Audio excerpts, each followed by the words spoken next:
ओम नमस्ते जी। आपका स्वागत है आपका अपना चैनल आओ वेद पढ़ें में।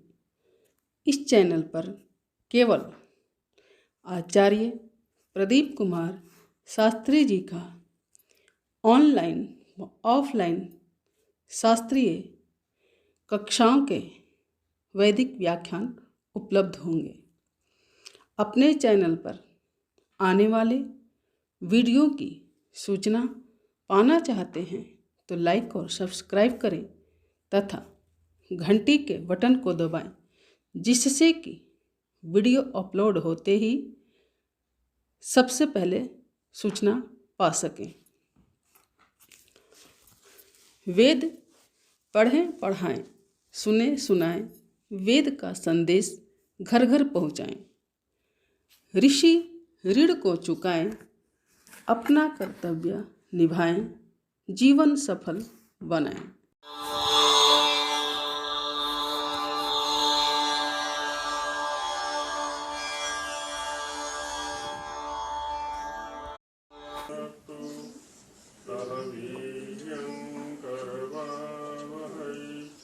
तेजस्विनावधीतमस्तु मा विद्विषावहै। ओम शांति शांति शांति। वेदोत्पत्ति विषय के अंतर्गत शंका समाधान करते हुए विषय पर गंभीर चर्चा चल रही है। तो इसमें ईश्वर न्यायकारी है अथवा पक्षपाती, इस विषय की चर्चा की गई। केंद्र में था कि ईश्वर ने 4 ही जीवों को वेद ज्ञान क्यों दिया। तो इसका समाधान करके अगली शंका की गई, वेद जो छंदोबद्ध है वेद मंत्र, तो छंदों की रचना भी क्या ईश्वर ने ही की। तो इसमें स्वामी जी ने कहा कि ये शंका कैसे हुई आपको, जब वो सर्व विद्यामय है, सभी विद्याओं से युक्त है, तो छंदों की रचना करने में उसके लिए कौन सा बड़ा काम है। इसलिए ये शंका आपकी निर्मूल है, आधारहीन है। फिर दूसरी शंका की गई कि सुना जाता है कि जो वेद है वो चतुर्मुख ब्रह्मा जी ने बनाए हैं। अब इसके ऊपर आगे चर्चा करते हैं, इसका समाधान करते हैं कि मैवं वाच्यम, माँ एवं वाच्यम, ऐसा मत बोलो, ऐसा नहीं कहना चाहिए, है ना। माँ माने नहीं, एवं माने इस प्रकार, वाच्य माने कहना चाहिए, इस प्रकार से नहीं कहना चाहिए कि ईश्वर के अतिरिक्त किसी ब्रह्मा ने इन वेदों को रचा। क्योंकि ऐतिह्यस्य शब्द प्रमाणांतर भावात्, जो ऐतिह्य है, जो इतिहास है, वो शब्द प्रमाण के अंतर्गत आता है। प्रमाण दार्शनिक जगत में अनेक माने जाते हैं। सत्यार्थ प्रकाश में भी इसकी चर्चा आ चुकी है। प्रत्यक्ष, अनुमान और शब्द, 3 तो लगभग माने ही जाते हैं। प्रत्यक्ष में वो है जो सीधा सीधा इंद्रियों से उपलब्ध हो रहा है विषय, वो प्रत्यक्ष प्रमाण है। अनुमान में किसी एक अंश का प्रत्यक्ष होता है तो दूसरे का अनुमान किया जाता है। जैसे धुएं को देख करके अग्नि का अनुमान है। शब्द में आप्तोपदेश शब्द, जैसा आगे दिखा रहे न्याय शास्त्र के आधार पर, है ना। आप्त पुरुष के द्वारा, किसी शिष्ट पुरुष के द्वारा, महापुरुष के द्वारा कहा हुआ जो शब्द होता है, जो वचन होता है, उसी को शब्द प्रमाण कहा जाता है।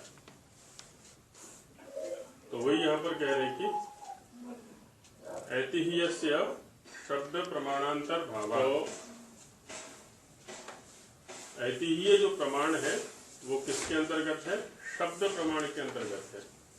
ऐतिह्य प्रमाण शब्द प्रमाण के अंतर्गत आता है। जैसे कल देखा था ना हमने कि ऐसा उपदेश जो कि परंपरा से अनवच्छिन्न रूप से प्राप्त है, पारंपर्येण अनवच्छिन्न उपदेशः इतिहास या ऐतिह्य।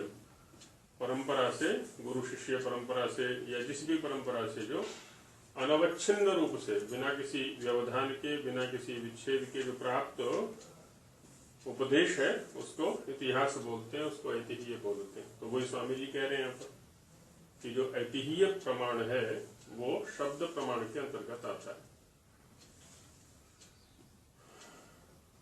तो यहाँ पर शब्द प्रमाणांतर भावात्, शब्द एक प्रमाण है तो इसमें हम कर्मधारय समास कर सकते हैं। शब्दश्चासौ प्रमाणम शब्द प्रमाणम, शब्द प्रमाणे अंतर्भावः शब्द प्रमाणांतर्भावः, है ना, शब्द रूपी प्रमाण के अंतर्भूत, है ना, अंतर्गत होने से। तो आप्तोपदेशः शब्दः, ये न्याय सूत्र का वचन है। तो आप्त, है ना, यहाँ पर आप्तस्य उपदेशः, आप्तोपदेशः, आप्त का उपदेश। अच्छा, आप्त किसको बोलते हैं? है ना, आप्तव्यम आप्तम अनेन इति आप्तः, जिसके लिए कुछ प्राप्तव्य नहीं रहा, वो आप्त है। किसके लिए प्राप्तव्य नहीं रहता है? जो तीनों ऐषणाओं से ऊपर उठ जाता है सामान्य रूप से। पुत्रैषणा है, वित्तैषणा है, लोकैषणा है ना, ना धन प्रॉपर्टी आदि की इच्छा है, ना पुत्र संतान आदि की इच्छा है, और ना ही कोई यश आदि की इच्छा है उसको। तीनों ऐषणाओं से ऊपर उठ जाता है तो वो व्यक्ति हो जाएगा निष्पक्ष, निष्काम, निष्प्रिय, स्पृहा रहित, कामना रहित, है ना, ऐसा व्यक्ति हो जाता है तो आप्त कोटि में आ जाता है। तो ऐसे व्यक्ति का जो उपदेश है, जो कथन है, वो क्या कहलाता है? शब्द कहलाता है। शब्द प्रमाण का बताना।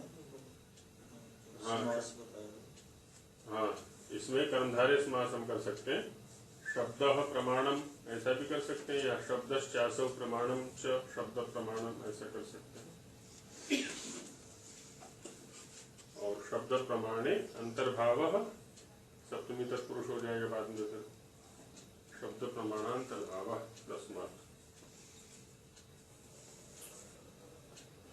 तो आप्तोपदेशः शब्दः इति गौतमाचार्येण उक्तत्वात्, ऐसा गौतम आचार्य ने न्याय दर्शन के अंदर कहा हुआ है।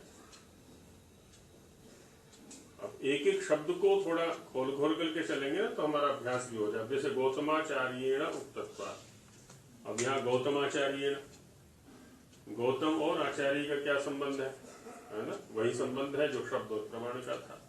गौतमश्च असौ आचार्य, या गौतमः आचार्य गौतमाचार्य, ये भी कर्मधारय समास हो गया।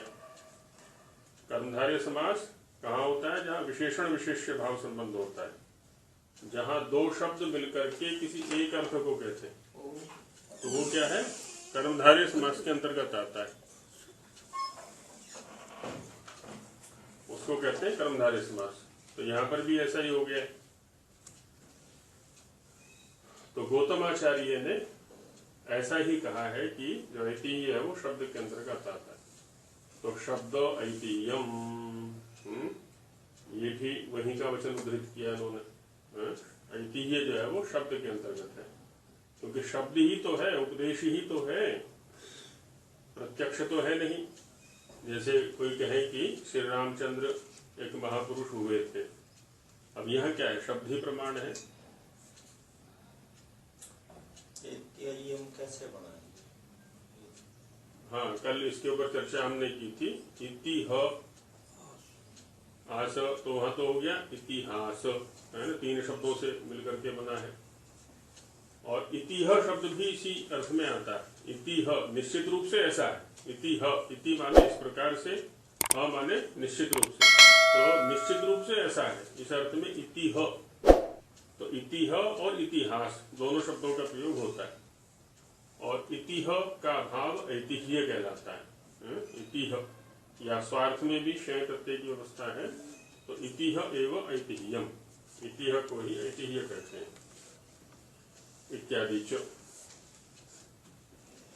इति का अभाव ऐतिह्य करा। अभाव नहीं, भाव। एक अष्टाध्यायी में एक व्यवस्था है, तस्य भाव स्वतलो। जैसे एक होता है बच्चा और एक होता है बचपन। तो बच्चे का होना बचपन कहलाता है। किसी शरीर की अवस्थाओं को देखेंगे हम, इस शरीर में कौन सी अवस्था चल रही है, भी बचपन अवस्था चल रही है। जब व्यक्ति को कहेंगे तो हम बच्चा कहेंगे कि यह व्यक्ति अभी बच्चा है, या इसकी अभी बचपन की अवस्था है, ये भी बच्चे रूप में है। तो बचपन ऐसे ही एक होता है मनुष्य, दूसरा होता है मनुष्यपन। तो हम संस्कृत में क्या बोल देते हैं, मनुष्यत्व या मनुष्यता, है ना। तो उसी अर्थ में ये यह प्रत्यय भी वहां पर होता है। और कोई बड़ा व्यक्ति वो होता है ना, हाँ, वो कोई ऐसी बात कर देता है तो उसको हम कई बार कहते हैं बड़ा बचपन है। हाँ, बचपन है। तो वो बड़ा, अवस्था, लेकिन वो बात तेजी करता है कि बचपन है। हाँ, तो ऐसा, तो उस अवस्था को दिखलाने के लिए, उस अस्तित्व को दिखलाने के लिए ऐसे प्रयोग किए जाते हैं। अच्छा, इसके ऊपर फिर भाष्य देखें वात्स्यायन मुनि का, 80 है ना। अब आप तो क्या है दिखाते हैं, आप तो खलु, आप तो किसको कह रहे हैं।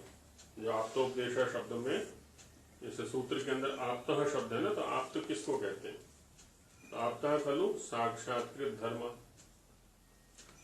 जिसने धर्म का साक्षात किया है, साक्षात्कृत, है ना। साक्षात कृतम कहना चाहिए, साक्षात कृतम धर्म अनेन इति साक्षात्कृत धर्म। धर्म शब्द दो प्रकार का है, एक तो अकारांत है, नाम के समान रूप से लेंगे, धर्म धर्मो धर्मा, प्राय करके इसी का प्रयोग होता है। और एक नकारांत भी है ना। तो धर्म धर्मणि धर्माणि, जैसे कर्म कर्मण शब्द है ना, कर्म के रूप चलते हैं, कर्म कर्मणि कर्माणि, ऐसी धर्म धर्मणि धर्माणि। एक ऋग्वेद का मंत्र है, तानि धर्माणि प्रथमान्यासन, है ना। तानि यज्ञेन यज्ञम अयजंत देवा तानि धर्माणि प्रथमान्यासन। तो वहां पर धर्माणि शब्द का प्रयोग है, तो वही यहाँ पर भी है। तो साक्षात्कृतम धर्म ये न सह साक्षात्कृत धर्म। धर्म क्या होता है, तत्व। तत्व क्या होता है, मूल, आधार, रूट किसी चीज का। तो जो उसी को कहते हैं यथार्थ दर्शन। जो सारे के सारे दर्शन जितने भी हैं वो कहाँ पहुंचाते हैं हमें, कहते हैं कि यथार्थ दर्शन करो। तो क्या जो हम देख रहे हैं वो यथार्थ नहीं है। जो हम देख रहे हैं, योग वाले भी क्या कहते हैं कि ये जो है ना, आप अनित्य में नित्य देख रहे हो, अशुचि में शुचि का भावना कर रहे हो। ये क्या है, आपका मिथ्या ज्ञान है, मिथ्या दर्शन है। शुचि में शुचि भाव करो, नित्य में नित्य जानो, अनित्य में अनित्य जानो, अशुचि में अशुचि जानो, वो यथार्थ दर्शन है। तो अब है ना, तो किसी सांसारिक पदार्थ को या असांसारिक पदार्थ, असांसारिक पदार्थ तो दो ही है हमारे पास, एक आत्मा है एक परमात्मा है। इन दोनों के अतिरिक्त बाकी सब सांसारिक है, या कह लें भौतिक है, पंच भौतिक है। सांसारिक पदार्थ हम किसको कहते हैं, संसार किसको कहते हैं, जो प्रवाह में चल रहा है। कल दो प्रकार का नित्यता सोची थी ना, हमने देखी थी वहां पर, है ना। एक स्वाभाविक नित्यता थी, स्वभाव से नित्य, और एक थी प्रवाह नित्यता, है ना। प्रवाही नहीं हुआ कहा था ना स्वामी जी ने, एक प्रवाह नित्यता। तो संसार किसको कहते हैं, सम्यक सरतीति संसार, जो गतिशील है, निरंतर ठहरने वाला नहीं है, परिवर्तनशील, इसी को कहते हैं परिवर्तनशील, बराबर परिवर्तन होता रहता है यहाँ पर। कुछ का कुछ वो बनता रहता है निरंतर, आगे से आगे आगे से। इसी को हम क्या कह देते हैं, चक्रक व्यवस्था भी कह सकते हैं, है ना। सर्कुलेशन, सर्कल घूम रहा है, चक्र घूम रहा है, रिसाइकलिंग बराबर होती रहती है, वो चलता रहता है। तो इस रिसाइकलिंग का नाम, इस सर्कल का निरंतर चलने का नाम, इस चक्रक व्यवस्था का नाम क्या है, संसार। बह रहा है निरंतर, जैसे नदी निरंतर बह रही है, हम निरंतर पैदा हो रहे मर रहे, पैदा हो रहे मर रहे, पैदा हो रहे मर रहे। घड़ा बना, मिट्टी में गया, फिर मिट्टी से घड़ा बना, फिर मिट्टी बना, फिर घड़ा बना, फिर मिट्टी बना, है। अब हर चीज में देख लें ऐसा ही, ये निरंतर, इसको कहते हैं संसार। केवल दो चीजें हैं जो तटस्थ हैं, कौन, परमात्मा और आत्मा। दो चीजें हैं केवल जो सांसारिक नहीं है। तो तीसरी प्रकृति की मूल अवस्था, हाँ, प्रकृति की मूल अवस्था है वो, कारण अवस्था संसार की, जो मैं इसको कारण जगत बोल देते हैं। तो जो कार्य जगत है वो प्रवाह से नित्य है, अनादि है ना। कारण जगत जो है वो स्वरूप से अनादि है। तीनों तत्व जो है ना, थोड़ा प्रकृति में और आत्मा परमात्मा में ये अंतर हो जाता है, क्योंकि प्रकृति में क्या है, परिणाम होता है, संसार उसी का तो परिणाम होकर के बना है ना ये। यहाँ कोई परिणाम होने वाला नहीं है, आत्मा परमात्मा में इनमें कोई परिणाम होने वाला नहीं है। आत्मा पर थोड़ी देर के लिए प्रभाव सा दिखता है प्रकृति का, जब वो प्रकृति के सानिध्य में जाता है ना, वो उसका प्रभाव सा दिखता है। वो अपने आप को यही सोच लेता है कि यही मैं हूँ, जिसकी दर्शन चर्चा करते हैं कि अनित्य को नित्य समझ लेना, नित्य को अनित्य समझ लेना। तो आत्मभाव कर लेता है कि ये मकान में हूँ, कोई संबंध विशेष है ना, पुत्र में हूँ, पत्नी में हूँ, पति में हूँ, गुरु में हूँ, शिष्य में हूँ, आदि आदि जो भी है, संस्था में हूँ, ये प्रॉपर्टी में हूँ। जहां जहां भी ममत्व जुड़ता है वहीं पर उसका अहम तत्व भी जुड़ जाता है, धीरे धीरे धीरे, उसको पता भी नहीं होता। तो यहाँ पर क्या कह रहे हैं, बात चल रही थी साक्षात्कार धर्म। तो क्या है, हर चीज के धर्म माने, धर्म किसको कहते हैं, धारयति इति धर्म। सीधी सी भाषा में कहें तो धारण करने वाले को धर्म कहते हैं।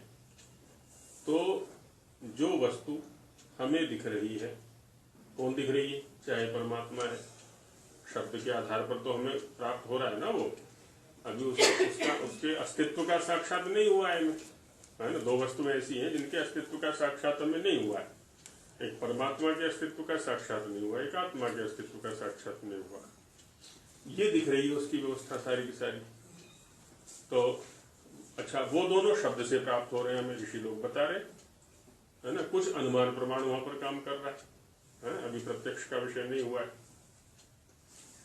तो जो कुछ भी हमें उपलब्ध हो रहा है ना, उपलब्धि के साधन हमारे पास कितने, 5 तो स्थूल रूप से ही, जो 5 ज्ञानेंद्रिय इनको हम कहते हैं, हर विषय की उपलब्धि कराने जहां तक उनका सामर्थ्य है।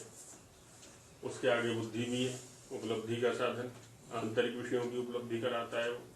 ज्ञानेंद्रियां बाह्य विषयों की उपलब्धि कराती हैं, बुद्धि अंदर जो बैठा बाहर के विषयों की भी उपलब्धि कराता है, जो बुद्धि साधन है। और जो अंदर पहले से रखे हुए विषय हैं उनकी भी उपलब्धि कराता है वो, उठा उठा करके संस्कार रूप में है, बीज रूप में है, स्मृति रूप में है, हाँ वो भी साधन है, ठीक है नहीं। तो ये साधन है हमारी उपलब्धि के। लेकिन एक चीज हमें ध्यान रखनी है कि जितने भी साधन हमें उपलब्ध हैं वो सारे के सारे साधन कैसे हैं, भौतिक, प्राकृतिक, प्रकृति से बने हुए हैं। इसलिए इनकी पहुंच भी कहाँ तक है, वो उससे आगे नहीं है। हाँ, इनके माध्यम से हम प्रकृति के तत्व तक पहुंच सकते हैं, उसकी मूल अवस्था तक पहुंच सकते हैं, इतना सामर्थ्य इनमें है, ये हमें उसके मूल अवस्था तक पहुंचा सकते हैं। तो इतना तो काम कर ले कम से कम हम, जब हम किसी वस्तु व्यक्ति के भोग के लिए प्रस्तुत होते हैं तो वहां उसमें हम धर्म का दर्शन कर सकते हैं, तत्व का दर्शन कर सकते हैं कि मैं भोग किस लिए करूं, है ना। हम खा रहे हैं क्या, नूडल्स खाने जा रहे हैं हम, पिज्जा खाने जा रहे हैं हम, या और कोई बहुत सारी चीजें हो सकती हैं भोग की जो भी है, तो इसको क्यों खा रहे हैं, इसका अस्तित्व किस रूप में है, क्या वस्तुतः ऐसा अस्तित्व है जैसे मैं समझ रहा हूं इसका, तो ये दृष्टि जिसके पास हो जाती है उसको हम कहते हैं साक्षात्कृत धर्म, कि वो धर्म से जुड़ करके काम कर रहा है। हर बुद्धि, हर प्रवृत्ति उसकी क्या है, धर्म से जुड़ रही है ना, उसके मूल से जुड़ रही है, उसके आधार से जुड़ रही है।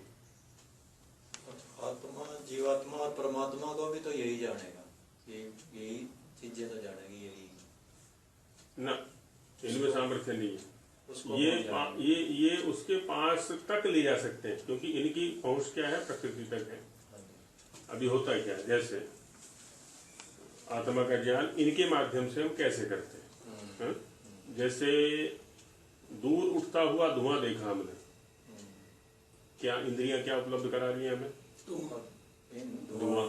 अग्नि की तो उपलब्धि नहीं हो रही ना, अनुमान वहां किया जाता है कि भाई बिना अग्नि के धुआं नहीं हो सकता, धुआं उठ रहा है इसका मतलब नीचे अग्नि जरूर होगी, वहां पर आग लग रही है, ठीक है।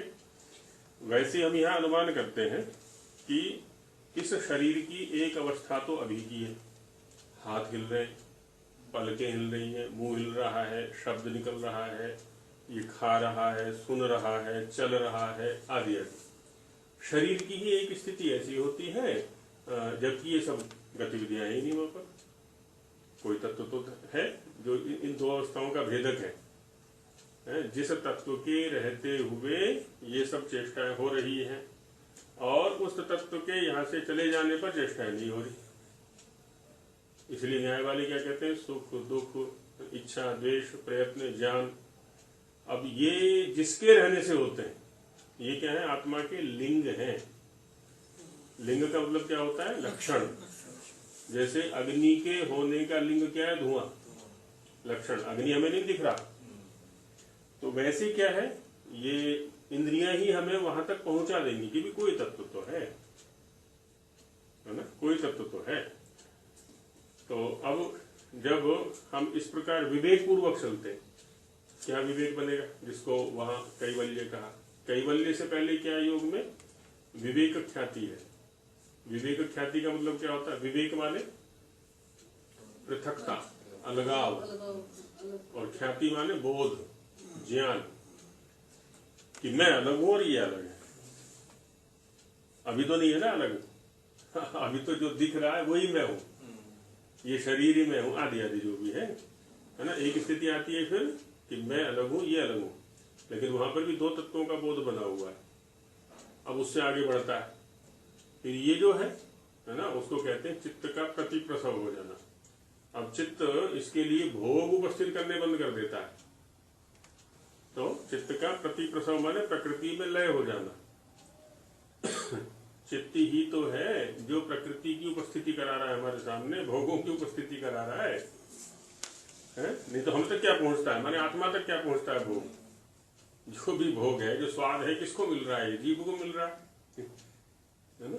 थोड़ा देखे कल्पना करके, एक बहुत बढ़िया वस्तु मंगाई हमने बाजार से, है ना, जो बहुत अच्छी स्वादु है, स्वादिष्ट है, वो समोसा मंगाया, जलेबी मंगाई, या कुछ भी किसी का अलग अलग प्रिय पदार्थ हो सकता है, और उसको चबाया।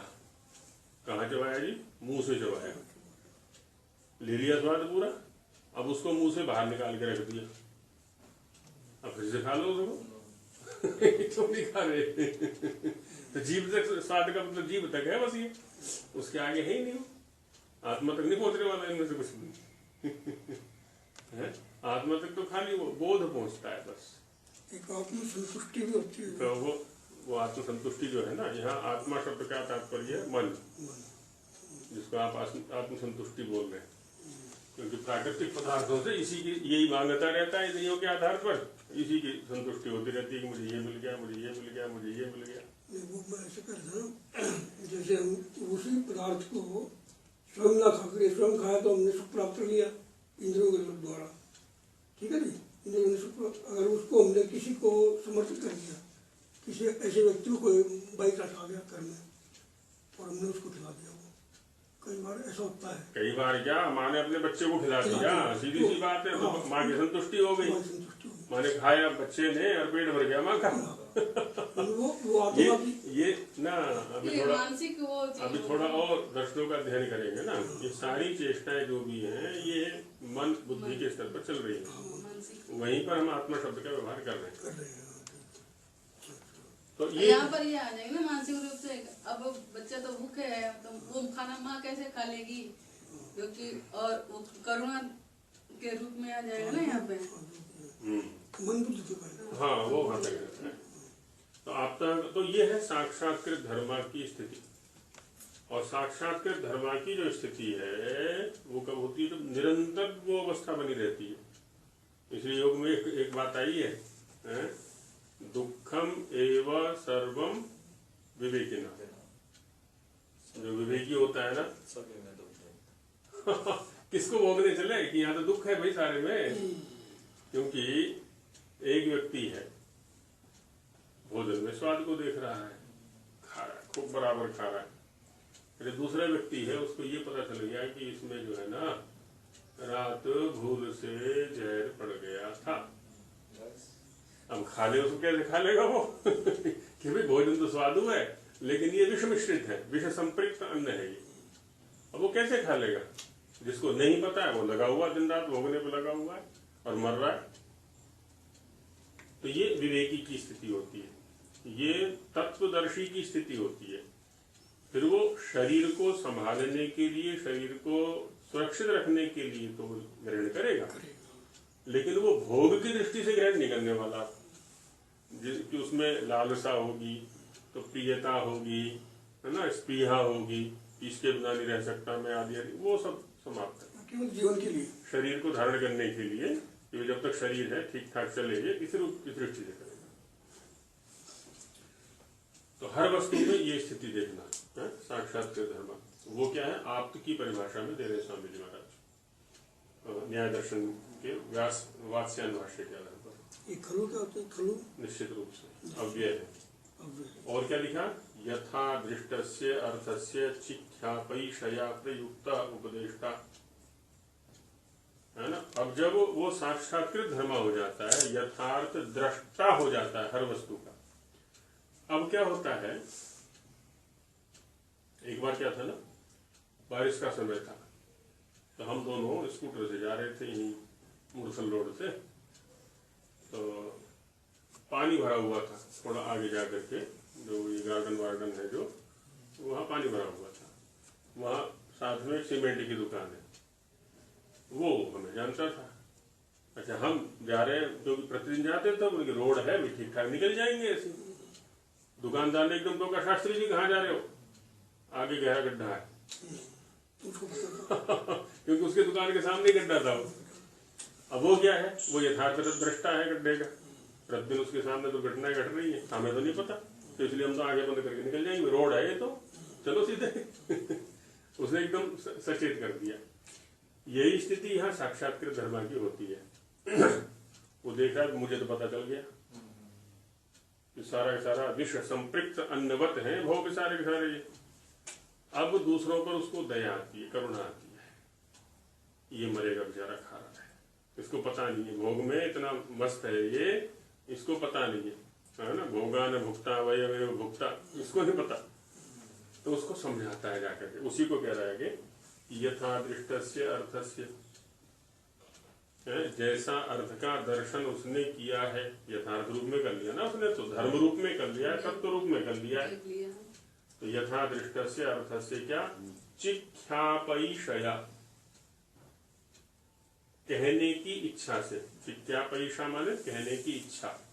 ख्या प्रकटने धातु का सन का रूप है ये। तो चिख्यापैषया माने कहने की इच्छा से प्रयुक्त। अब ये इच्छा उसके अंदर उसे जागती है कि मैं इनका भी उद्धार करूं। ये बेचारे भोगों में मस्त हैं, व्यस्त हैं, इनको पता नहीं है अभी इसका परिणाम क्या होने वाला है। वो अंदर से उसके उद्वेलन होता है। तो वही कह रहा है कि चिख्यापैषा प्रयुक्त, उस इच्छा से वो प्रेरित होता है। प्रेरित होकर के क्या है? उपदेष्टा, दूसरों का उपदेश करने वाला, है ना। ये दूसरी बात हुई इसमें, किसमें? आप्त पुरुष की परिभाषा में। पहला हुई कि यथार्थ दृष्टा है वो, साक्षात्कृत धर्मा है। और दूसरी हुई कि स्वयं ही साक्षात्कृत धर्मा नहीं है, जो उसने यथार्थ दर्शन किया है किसी विषय का, अब उसे वो दूसरों को बताने की इच्छा से प्रेरित होकर के उपदेश करता है कि जागो, जागो जागो, समझो, देखो कहाँ अग्नि में कूदने जा रहे हो। उपदेष्टा।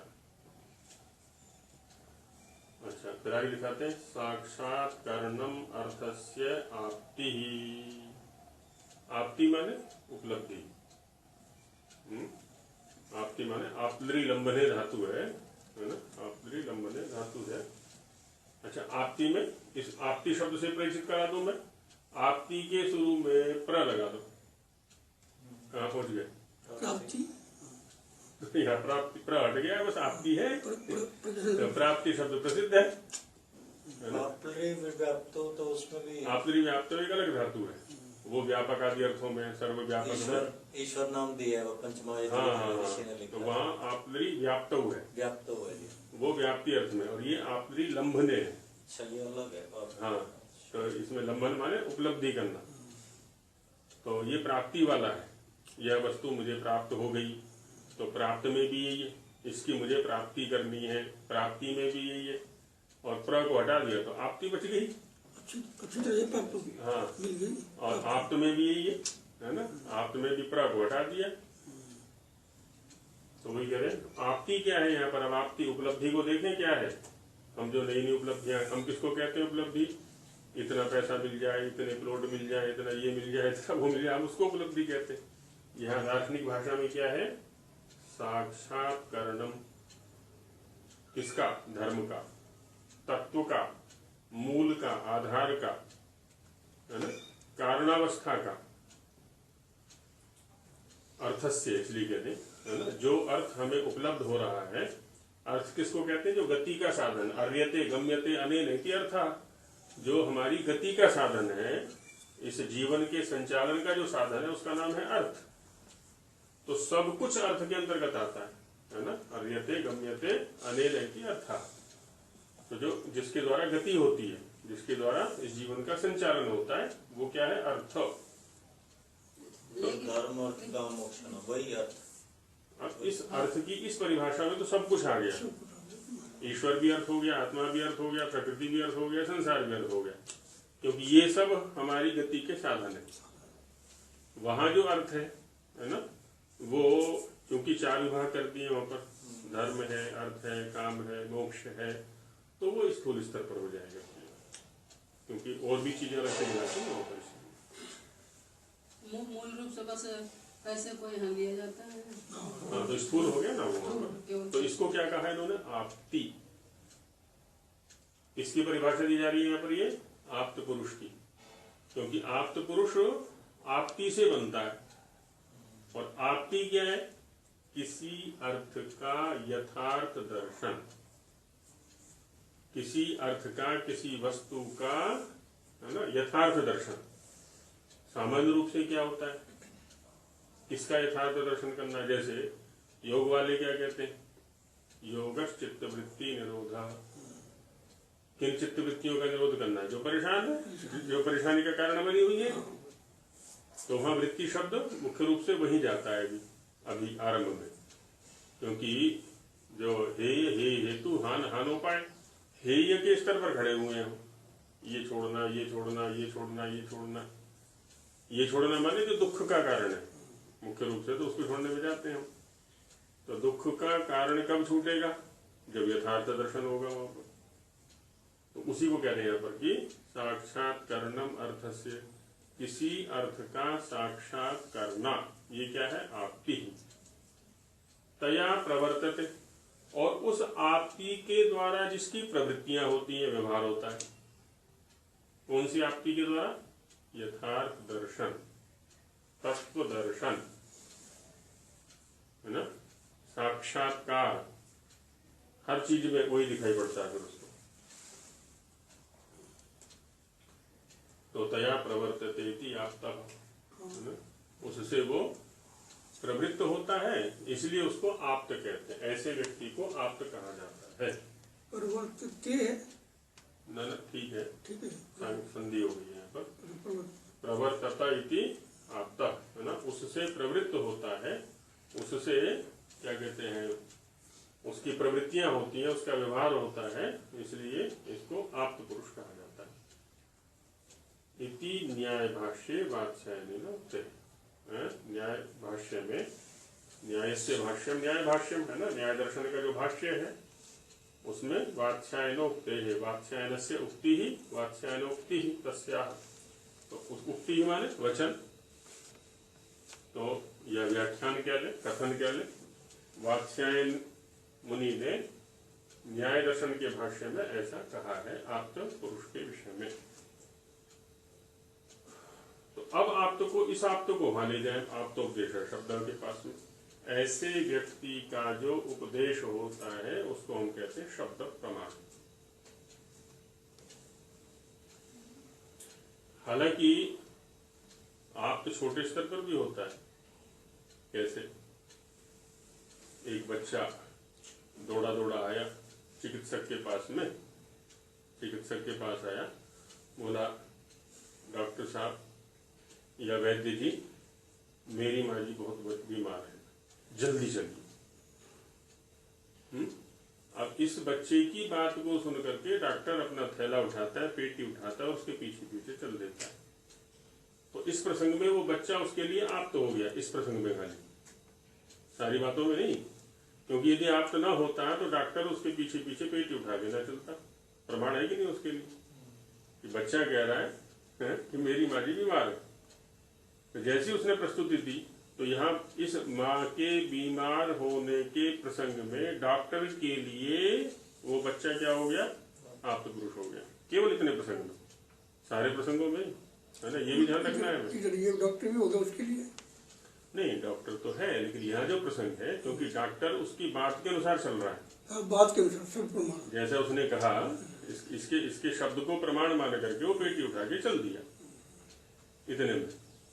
तो एक चीज हमें यहाँ ये भी ध्यान रखनी है, पारस्परिक व्यवहार में हमारे साथ में समस्या क्या होती है, एक व्यक्ति किसी एक विषय में प्रामाणिक है और हम क्या करते हैं, उसको सारे विषयों में प्रामाणिक मान लेते हैं। ये समस्या है। फिर भटकते हैं, फिर मरते हैं वहां जाकर के। तो ऐसा नहीं हुआ करता है कभी भी। अल्पज्ञ है हम सभी के सभी, तो किसी एक विषय में, दो विषय में, आदि आदि में गति हो सकती है, अच्छी गति हो सकती है। हाँ, तो है ना, हर व्यक्ति सभी विषयों में प्रमाण नहीं हो सकता ईश्वर के अतिरिक्त। अतः सत्यस्यैव ऐतिह्यत्वेन ग्रहणं न अनृतस्य। अब ये जो वाक्य इन्होंने बोला था कि चतुर्मुखेण ब्रह्मणा वेदा निरमायिषत इति ऐतिह्यम्, अब ये बताओ कि ये वाक्य है किसका, क्या किसी आप्त पुरुष का है ना?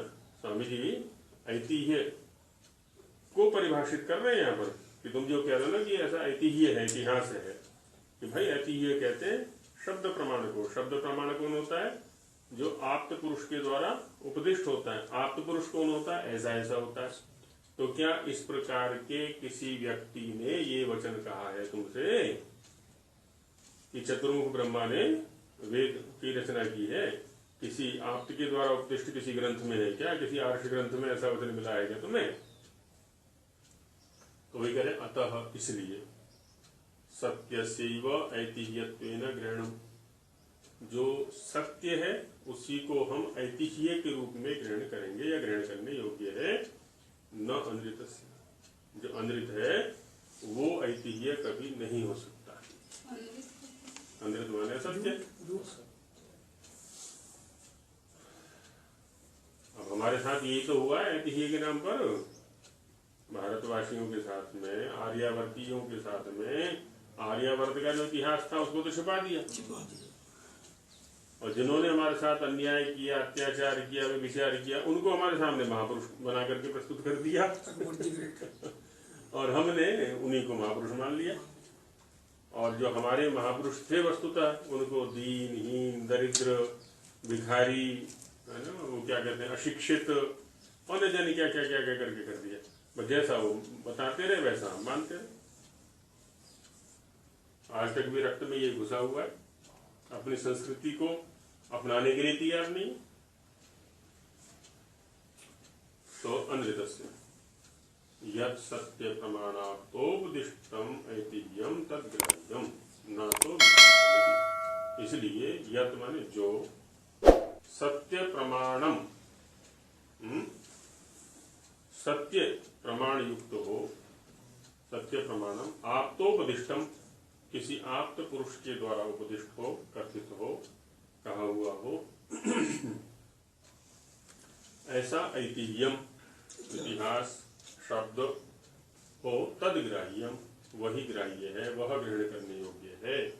न अतो विपरीतम, है ना, न माने नहीं, अतः माने इससे विपरीत, इससे जो विपरीत होता है वह ग्राह्य नहीं होता है। ये अतः बोल रहे हैं, अतः अशिच, अतः विपरीतम न ग्राह्यम, ये निश्चित हो गया कि इससे विपरीत का ग्रहण नहीं करना है। क्यों? अंधृतस्य प्रमत्त गीतत्वात्, ये जो अंधृत होता है ना, जो असत्य भाषण होता है, असत्य शब्द होता है, असत्य कथन होता है, वो तो प्रमत्त के द्वारा कथित होता है। प्रमत्त के द्वारा, प्रमत्त माने जैसे कोई नशेड़ी होता है, प्रमादी, प्रमादी माने जिसकी बुद्धि एकाग्र नहीं है। प्रमत्त मतलब बुद्धिम लुम्पति यद द्रव्यम मदकारी तदुच्यते, बुद्धिम लुम्पति यत द्रव्यम मदकारी तद उच्यते, ऐसा द्रव्य जो बुद्धि माने विवेकशालिनी बुद्धि का नाश कर दे, उसको मदकारी कहा जाता है, उसको मद्य कहा जाता है। अब उस मद्य का सेवन कर लिया, अब अच्छे बुरे ग्राह्य अग्राह्य आदि का विवेक नहीं रहता उसको, किससे क्या बोलना है, किससे क्या व्यवहार करना है, कुछ विवेक नहीं है, वो कुछ भी बोल देगा, बड़बड़ाना इसको बोलते हैं। तो ऐसा व्यक्ति कौन होता है? प्रमत्त, है ना, जिसकी विवेकशालिनी बुद्धि नष्ट होती है, तो मूढ़ कहने समझ, उसके द्वारा गीत, गीत मान कथित होने से, प्रमत्तस्य गीतम प्रमत्त गीतम, है ना, प्रमत्त का कथन होने से। एवमेव व्यासेन ऋषिभिश्च वेदा रचिता इत्याद्यपि मिथ्यैवास्ति इति मन्यताम्, जैसे ये वाक्य अशुद्ध है, असत्य है, क्या कि चतुर्मुख ब्रह्मा जी ने वेदों की रचना की, उसी प्रकार से यह वचन भी असत्य है कि व्यास ने वेदों की रचना की अथवा ऋषियों ने वेदों की रचना की, है ना, ये भी क्या है? असत्य कथन है, मिथ्या कथन है। नहीं बोलता ना व्यास की। हाँ, नहीं, व्यास का तो आता है ना कि वेद व्यास नाम है, तो वेद व्यास को वेद व्यास क्यों कहते हैं? क्या कहते हैं? पहले व्यास महाराज ने इकट्ठे कर करके इनका वर्गीकरण कर दिया था, इसलिए उनका वेद व्यास नाम है। ऐसे भी, हाँ, ऐसा कथन नहीं। हाँ, तो वो कहते हैं ना कि वो भी अशुद्ध है, असत्य कथन है, मिथ्या कथन है, ऐसा मानना। नवीन पुराण ग्रंथानाम तत्र तंत्र ग्रंथानाम च वैयर्थापत्तेश्च,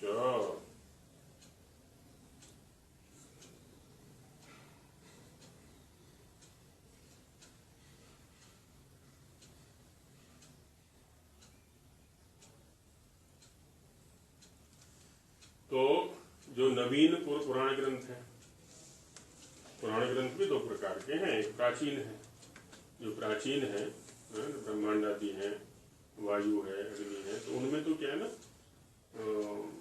एक तो राजाओं के इतिहास भी सुरक्षित है, यदि उसमें देखेंगे ना 11वें समोल्लास में है, जैसे उसको सूची आदि दे रखी है स्वामी में, और सृष्टि विद्या का काफी कुछ वर्णन है उनमें पुराणों में। बाकी जो नवीन इधर के हैं, शिवादि पुराण है जो, तो भागवत आदि है, और 18 बोलते हैं इनको। 18 पुराण है और 18 ही फिर उप पुराण है, अच्छा, है ना, एक पूरे वाले 36, हाँ, वो सारे ऐसे ही है। वो तो कितने? उनकी उसमें कुछ नहीं गिना रखे, तो उसमें वो पुस्तक है ना, वो पुराण तत्व प्रकाश, तो उसमें अच्छी समीक्षा कर रखी है। ऐसे ही तंत्र ग्रंथ है, तो ये सब भी क्या है? बाद के हैं, तो ये क्या है? वैयर्थापत्तेश्च, माने व्यर्थ है, ये अग्राह्य कोटि के हैं। क्यों? क्योंकि ये आप्तोपदेश नहीं है, स्वार्थी लोगों के द्वारा लिखे गए हैं, लिखे गए हैं अथवा लिखवाए गए हैं। अब इसी प्रसंग का भाषार्थ देखते हैं। प्रश्न करते हैं, क्या गायत्र्यादि छंदों का रचन ईश्वर ने ही किया है? उत्तर, यह शंका आपको कहाँ से हुई है, क्यों हुई? प्रश्न, मैं तुमसे पूछता हूँ, क्या गायत्र्यादि छंदों के रचने का ज्ञान ईश्वर को नहीं है? क्या वो नहीं रच सकता है इनको? उत्तर, ईश्वर को सब ज्ञान है। अच्छा, तो ईश्वर के समस्त विद्या युक्त होने से आपको यह शंका भी निर्मूल है ना? मैंने इसका कोई आधार नहीं बनता है, क्योंकि सर्व विद्या वाला है वो। फिर प्रश्न करते हैं कि चार मुख्य ब्रह्मा जी ने वेदों को रचा, ऐसे इतिहास को हम लोग सुनते हैं। उत्तर, ऐसा मत कहो, क्योंकि इतिहास को शब्द प्रमाण के भीतर गिना है ना? इतिहास जो है वो शब्द के अंतर्गत ही है।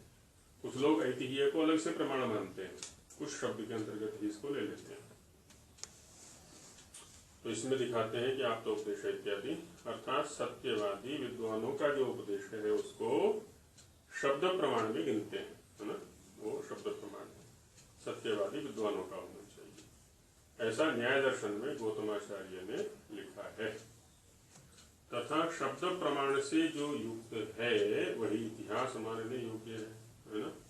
आप तो या जो सत्यवादी विद्वान का कथन है वो शब्द, और उस शब्द से जो प्राप्त है, उस शब्द प्रमाण से जो युक्त है वो है ऐतिह्य, वही मान्य है, अन्य नहीं। इस सूत्र के भाष्य में, है ना, आप्तोपदेशः शब्दः, इस सूत्र के भाष्य में वात्स्यायन मुनि ने आप्त का लक्षण कहा है ना? आप्त किसको कहते हैं, इसके विषय में चर्चा की है कि जो साक्षात माने सब पदार्थ विद्याओं का जानने वाला है। पदार्थ शब्द का क्या अर्थ होता है?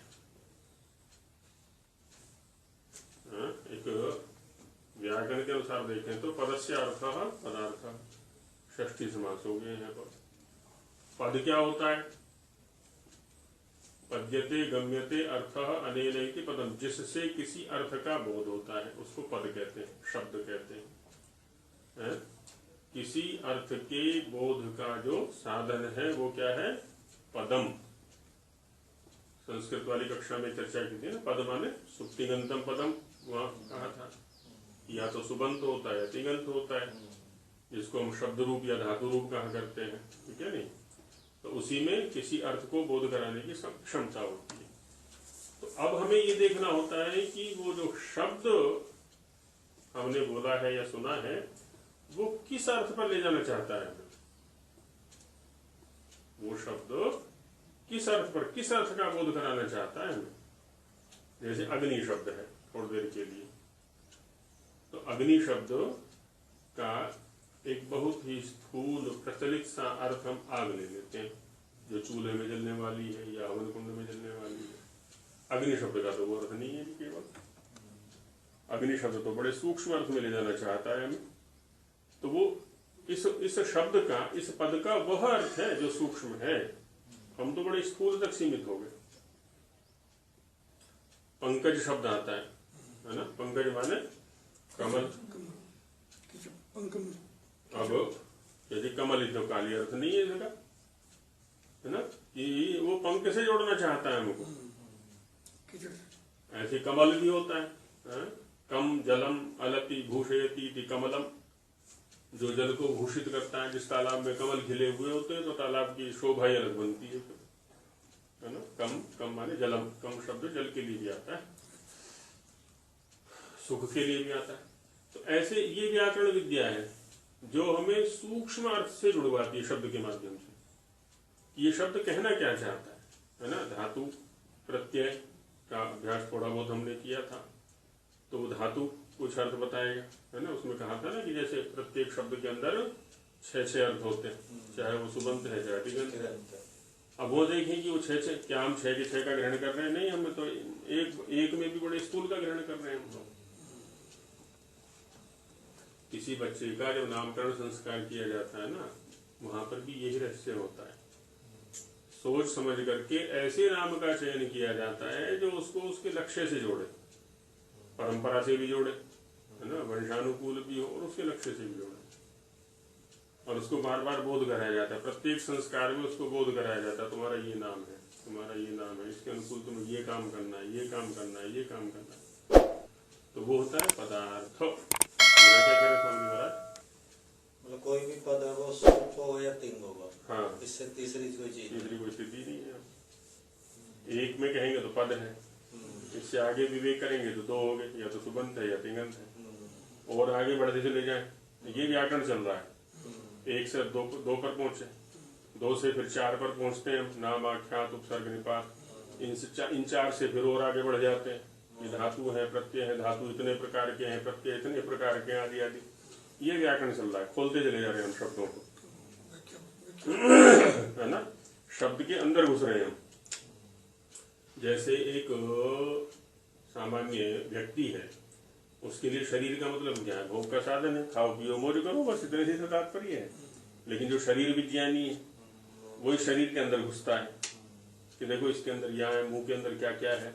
वो मुंह के अंदर इतने व्याख्यान कर देगा कि इसमें राल होती है, दांत होते हैं, दांत का ये उपयोग होता है, राल का ये उपयोग होता है, जीभ में इतने विभाग होते हैं, और है ना उसका ऐसे ऐसे उपयोग होता है, दाढ़ का ये उपयोग है, ऊपर मसूड़ों का ये उपयोग है।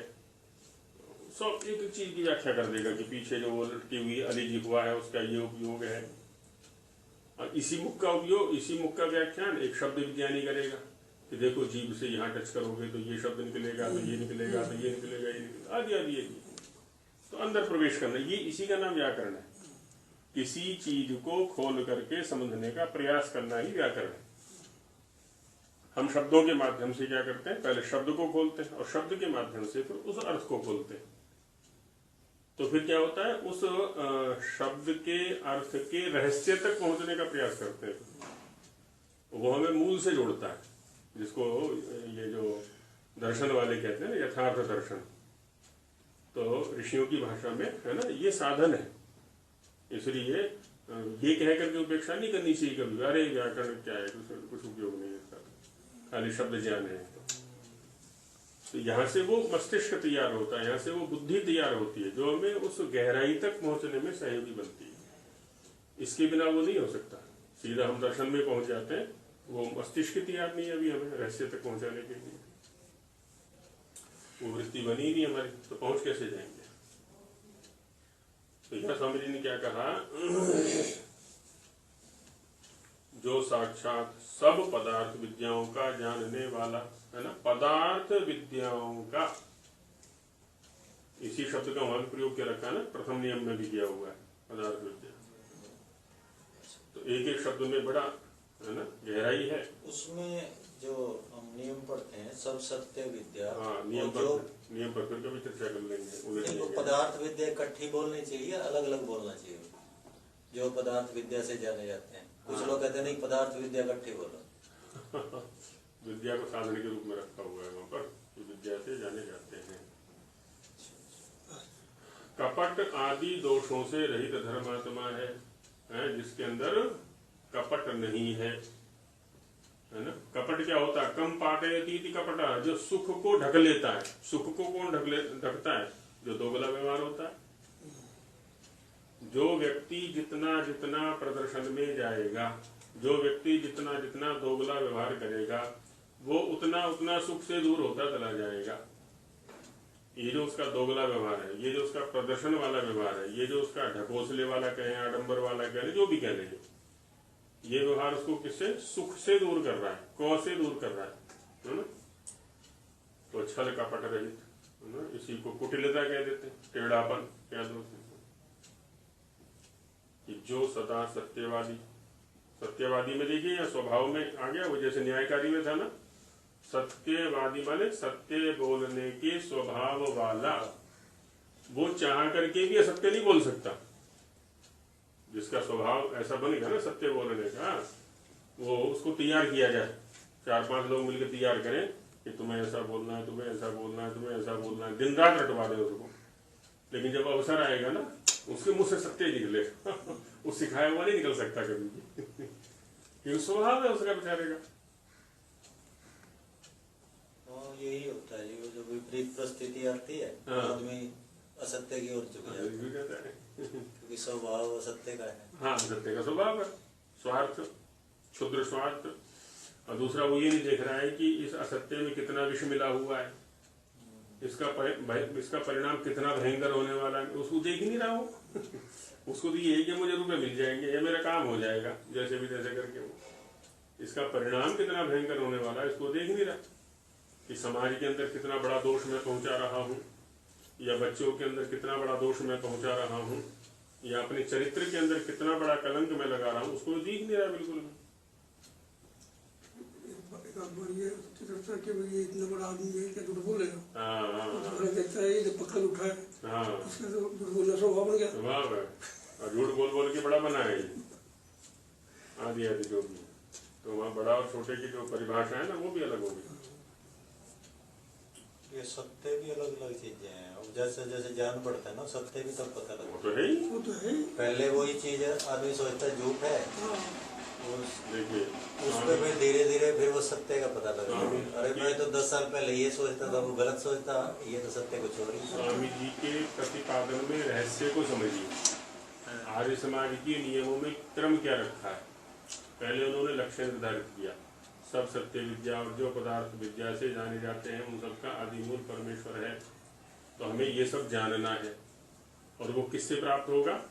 परमेश्वर से प्राप्त होगा, क्योंकि आदि मूल परमेश्वर है। बाकी अन्य व्याख्याओं को भी छोड़ देते हैं, है ना। ये लक्ष्य निर्धारित कर दिया। अच्छा, परमेश्वर कैसा है वो दूसरे नियम में बता दिया। अच्छा, परमेश्वर से ये विद्याएं प्राप्त कैसे होंगी? कहते हैं वो तो दे रखी है भाई, तीसरे नियम में बता दिया। ये सब सत्य विद्या, ये जो है वेद सब सत्य विद्याओं का पुस्तक है, कि जिन सत्य विद्याओं की चर्चा वहां करके आए प्रथम नियम में, है ना, और उनके आदि मूल ईश्वर को बताया था। तो वह ईश्वर ऐसा है, और उसका उससे जो ज्ञान प्राप्त होने वाला है वो ऐसे प्राप्त होगा। अब जब तृतीय नियम हो गया, अब चतुर्थ नियम पर पहुंचे, कौन सा? सत्य के ग्रहण करना। अब सत्य का स्वरूप हमारे सामने आएगा ना, बिना पढ़े सत्य का स्वरूप कैसे सामने आ जाएगा भाई? वो तो जो मन में ठान लेगा वही सत्य है, जो उसने सोच लिया। बुद्धि अभी तो बुद्धि नहीं है उसकी कुछ भी, विवेकशालिनी, विवेक करने की बुद्धि नहीं है, उसे क्या पता सत्य क्या है, सत्य क्या है। किसी लाल कपड़े वाले ने जैसे बहका दिया, किसी सफेद कपड़े वाले ने जैसे बहका दिया, मीठी मीठी बातें कर करके, बस ये महाराज जी जो बोल रहे हैं वही सत्य है। आदि आदि वो कुछ भी मनगढ़ंत कुछ भी कर लेता है। तो स्वामी जी ने क्रम बड़ी बुद्धिपूर्वक रखा हुआ है, उसी क्रम से हमें चलना चाहिए। ठीक है नी।